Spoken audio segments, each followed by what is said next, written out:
सायली की बेइज्जती की है रेणुका ने और घर में मच गया है हंगामा। उन्हें क्या सीरियल के आने वाले एपिसोड में आप सबको देखने को मिलने वाला है कि सायली अपना नया ऑर्डर के लिए जाती है, लेकिन वहाँ पर उसे वो ऑर्डर नहीं मिलता है। वो ऑर्डर भी उससे छीन लिया जाता है उस नेता की वजह से।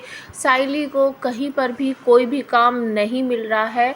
अब वो पछता रही है कि शायद मुझसे बहुत बड़ी गलती हो गई है, मुझे उससे कोई भी बात करनी ही नहीं चाहिए थी। मैं ईमानदारी से काम करती हूँ सचिन हमेशा, और मुझे हमेशा निराशा ही हाथ लगती है। इस तरीके से दोनों बात करते हुए घर आ रहे हैं और घर आते ही रेणुका जो है वो बात का बतंगड़ बनाती है कि तू इस तरीके से मेरे बेटे को कैसे कह सकती है कि तू जा और रिया को घर वापस लेके आ, और उसने जो अपनी सैलरी वगैरह उसे मिली थी वो सब कुछ रिया को मनाने के चक्कर में उड़ा दी है। तो तू इस घर की चौधराइन क्यों बन रही है। इस तरीके से बोलकर सायली की बेइज्जती करती है।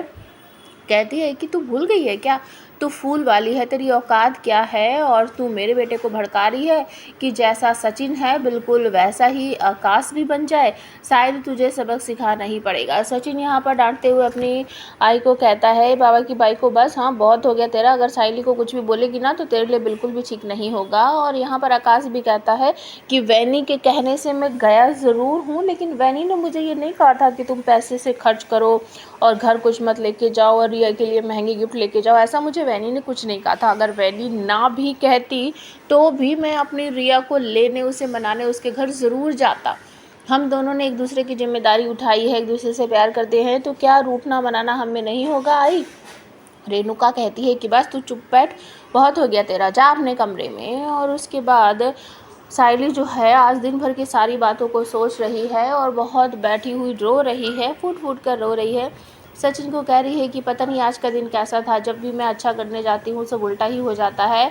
काकू ने पता नहीं क्यों हमें इतना बेइज्जती करके घर से बाहर निकाला। अब रिया आकाश वाले मैटर में भी काकू मुझे ही सुना रही है, और तभी सारी बातें सुनती है रोशनी और खड़े होकर बाहर ही मन माफ़ी मांगती है कि सायली मुझे माफ़ कर दो, लेकिन ये करना ज़रूरी था, अगर मैं ऐसा नहीं करती तो मेरी ज़िंदगी के पुराने जो राज है वो खोल कर रख देती।